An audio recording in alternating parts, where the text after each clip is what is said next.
တနကြီးတောင်းဒီဘက်ငါပဲမလဲနဲ့ ဘာဖြစ်လာလဲကွာ ဘယ်ဘာလို့အိမ်နိုင်တာတော့ အိမ်လိုက်တာမှမဟုတ်တာကွာမင်းကလည်းဘာမှမသိပဲနဲ့ မ အိမ်လိုက်တာမဟုတ်တချင်းစုံနေတာ ပြောင်းလင်းပြောင်းစားမလို့နဲ့မင်းအိမ်နိုင်တာငါမြင်တာ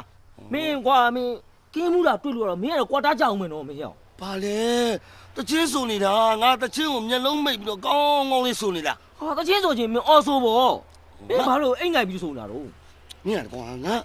တချင်းကအဲ့လိုပါဇက်နဲ့ဖွင့်ပြီးတော့အော်ပြီးတော့ဆိုလို့ဆိုမှမဆိုတတ်တာအဲ့ဒါကြောင့်မျက်လုံးလေးမိတ်ပြီးတော့ကိုဖေလင်းလိုက်ကိုတချင်းလေးတွေစိုးနေတာမင်းလောက်တယ်လို့ဆိုပါအောင်မင်းကလည်း အော်မင်းကအတန်ထပ်ပြီးမဆိုတတ်ဘူး အတန်တွက်ပြီးမှဆုံးသွားတာ မဆိုတတ်ဘူးလား ဆိုတတ်တာ အော်ဗျာအဲ့ဒါကြတော့မင်းငါ့တဲ့ညံ့သွားပြီကွာ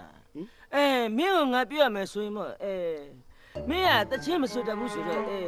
မင်းကငါတချင်းဆိုတတ်ဘူးဆိုတဲ့နေ့တွေငါသင်ပေးရမှာပေါ့ကွာ အဲ့ဒီတန်ငါကြားမှုလေဟင်းသလားထွင်းရင် မရိုင်းလားတွန်းနေနေတာကွာ သူလေးတင်တယ်လေသူလေးတင်တယ်တန်လေးရောတယ်လို့ဆို တွန်းနေရဲ့တချင်းများတဲ့မှာနော်မင်းကိုကောင်းလို့ရတည်တချင်းတစ်ပုတ်ဖြစ်တယ်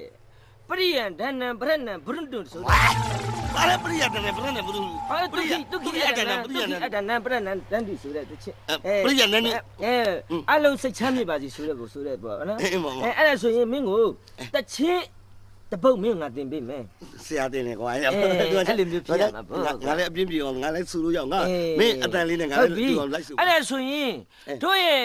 ပြည်တော်စုသားတွေဖြစ်တဲ့အတိတရားဟောတွန်းနေသိနေဆိုတာနည်းနည်းထည့်တယ်ကွာ ဟောအဲ့ထင်လား တွန်းနေသိနေမှန်ထည့်တယ်လေးစားချစ်ခင်မြန်လို့ရပါတော့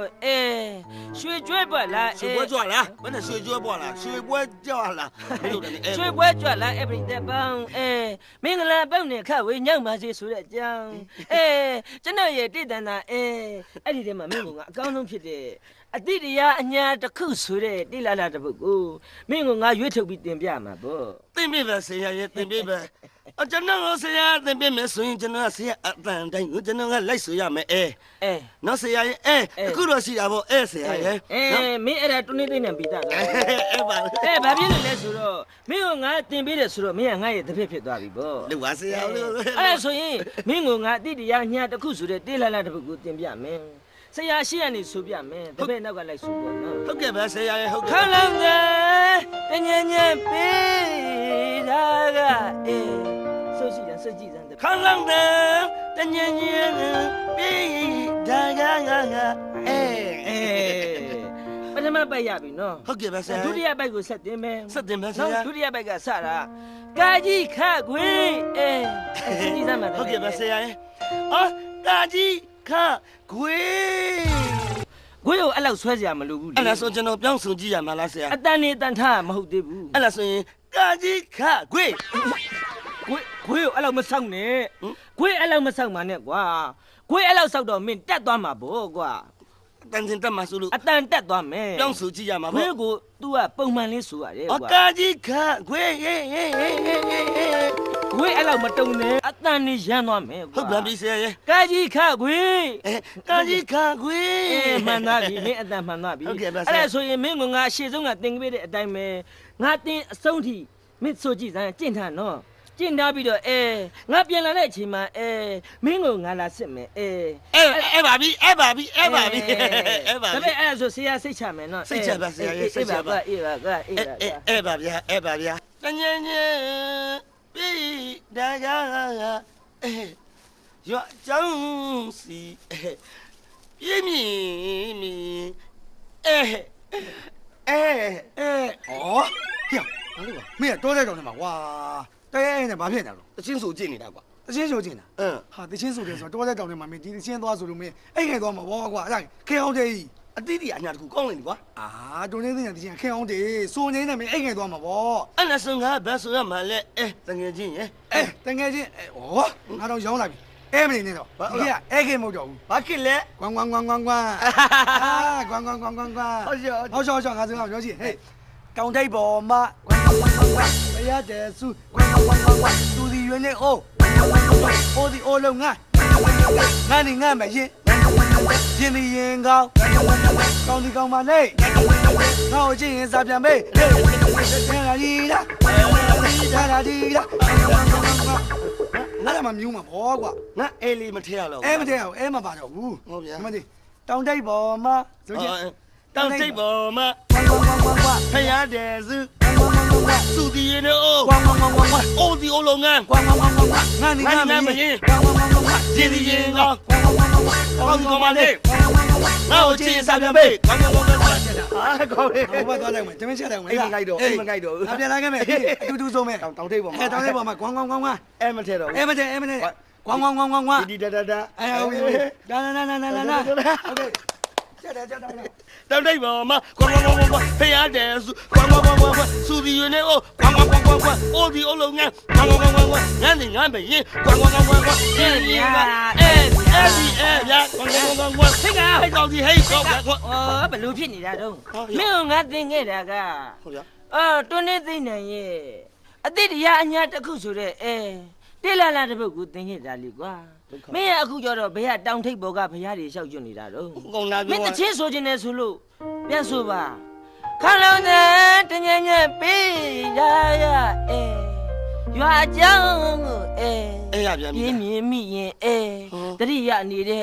လှုပ်ဆမ်းပါအဲ့ဒါလှုပ်ဆမ်းပါအဲ့ဒါအနှစ် ဟိုကောတောင်ထိပ်ပေါ် တွ မှာ န်းနေသိနေရဲ့အနှစ်မြန်မာဆန်းဆန်းဆိုစမ်းမှာမြန်မာလူမျိုးဖြစ်ပြီးတော့ဆိုစမ်းမှာအဲ့ဒါကိုငါပြောတဲ့ဟာကိုဆိုကျင်တာ အော်တောင်ထိပ်ပေါ်မှာ မဟုတ်ဘူးလို့ပြောနေတယ်ဩတောင်ထိပ်ပေါ်မှာမဟုတ်ဘူး ဘာလို့ ခေါင်းလုံးတဲ့မာပါ ဟုတ် မာ တယ် ပါ နော် ခေါင်းလုံးနဲ့တညညပြပါလို့ရွာကြောင်း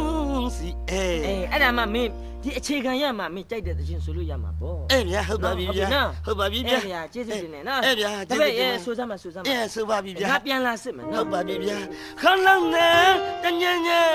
ပြပါလို့ရွာကြောင်းစီပြင်းမီဟဲ့ကောင်ဒီက哦，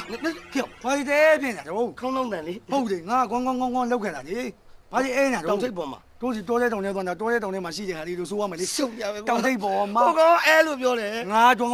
就关来瓜， အေးပါ 还တောင်ထိပ်ပေါ်မှာ关，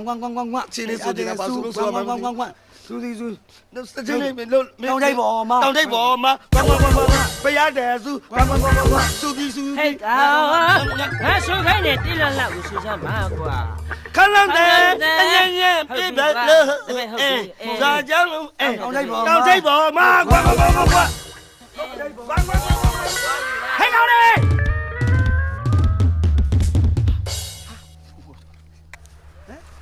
မင်းတို့ငါကင်းဆောင်ခိုင်းတာမင်းတို့ကဘာလုပ်နေကြဟမ်ဘာတောင်ထိပ်ပေါ်မှာဘာကွမ်းလဲဘာလဲမင်းကတောင်ထိပ်ပေါ်မှာအစင်းကန်းစမ်းတင်နေတာဟမ်ဘုရားတစုတွေရောဘာတွေရောညုံဖတ်နေတာ မပေါ့ဆိုင်ဒီလိုရှိပါဆိုင်ကျွန်တော်တချင်းဟိုကရန်ဆိုခြင်းလုံးနဲ့တော့ကြောင့်သူတို့နှစ်ယောက်ကကျွန်တော်တချင်းဆိုသင်ပေးနေရတာပါဆိုင် မင်းက ဟုတ်ကဲ့ဆိုင် မင်းတချင်းလုံးဝမဆိုတာဘူး မဆိုတဲ့လူပါဆိုင်ရဲ့ 没得， မင်းစစ်သားပိသားချင်းစစ်သားမှန်တချင်းတော့ဆိုရမယ်ကွာ ဗျာ နော်စစ်သားဆိုတိုင်းအမြဲတမ်းမာနေကြအကြောင်းကြည့် ဟုတ်ကဲ့ တို့တွေမှာလည်းနှလုံးသားနဲ့ဟုတ်လား ဟုတ်ကဲ့ပါ ဟမ် ဟုတ်ကဲ့ပါဆိုင် ချစ်တတ်တဲ့နှလုံးသားနဲ့တိုင်းပြည်တောင်ထမ်းဆောင်နေတဲ့စစ်သားတွေနှလုံးသားနဲ့စစ်တာကိုထမ်းဆောင်နေတဲ့စစ်သားတွေကွာ ဟုတ်ကဲ့ပါဆိုင် တချင်းဆိုရမယ်ဆိုတဲ့နဲ့ဒါပေမဲ့တခုတော့ရှိတာပါကွာအခုလိုရှေ့တန်းရောက်နေတဲ့အချိန်မျိုးပါလေတော့ဒီထားပေါ့ ဟုတ်ကဲ့ဆိုင် ပြင်းလို့လွမ်းလို့ဆိုတာဆိုလို့ရပါတယ် ဟုတ်ကဲ့ ဒီကောင်လေးတင်ပေးတယ်ဆိုတာဒီကောင်လေးအပေါက်လမ်းတယ်ငါနားတောင်နေလကားပဲ ဟုတ်ကဲ့ တက်ကြကြီးအေးရ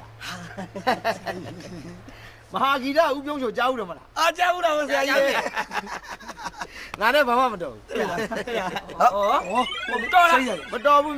ဘူးဆိုပေမဲ့သူ့မီးရဲ့သမက်ကငါအိမ်ဖေးမှာနေတာ နီးစက်တယ်အဲ့ အဲ့ ဒါ ဟိုနီးစက်တာပဲ မချင်းနဲ့ပတ်သက်လို့နီးစက်တယ် ဟာဒါတော့ နော် ဟုတ်ကဲ့ တို့တမတော်သားတွေဆိုတာပျော်စရာရှိရင်ပုရုဇဉ်လူသားတွေပဲကွာပျော်ခြင်းတယ်လွမ်းစရာရှိရင်လွမ်းခြင်းတယ် ဟုတ်ပါ ငိုစရာရှိရင်ငိုခြင်းတယ် ဟုတ်ပါ ဟောဒီရှေ့တန်းကိုရောက်မှငါတချင်းလေးတခုရေးထားတယ်ကွာမင်းတို့နားထောင်ခြင်းကစာသားလေးရွတ်ပြ လူစမဆရာကြီး ဆရာဆရာ ကြီး ဆရာ ပြ ဆ ပါ ရာ ရွှေဘိုစီတံမကြားရတယ်အဝေးတာဝန်လွယ်ကစစ်ကြောင်းထွက်နေပြည်တော်မပြန်နိုင်တဲ့မိခယောက်ျားကိုရဲပါဘယ်စီကိုမျောမှန်းပြီးလွှမ်းရပါနေအောင်မမြင်တဲ့ရိတ်ကြီးတောတောင်ကြားပြည်တော်မပြန်နိုင်တဲ့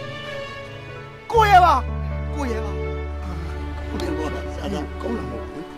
စာသား ကိုရဲပါအချင်းမတော်ရင်း စာသားကြီး အစားသားတော်ရင်း အေးခိုးရရောတို့လိုင်းကမ်းမှာတော့လေပြပိတ်ဆိုင်ကြီးအဲ့မှာတော့ဖွင့်နေတည်ချင်ကွာဟိုဗာလေဟိုစိုင်းကြီးဆိုင်ဆိုတာလေ အေးစိုင်းကြီးဆိုင်ရဲ့မင်းခါယောက်ျား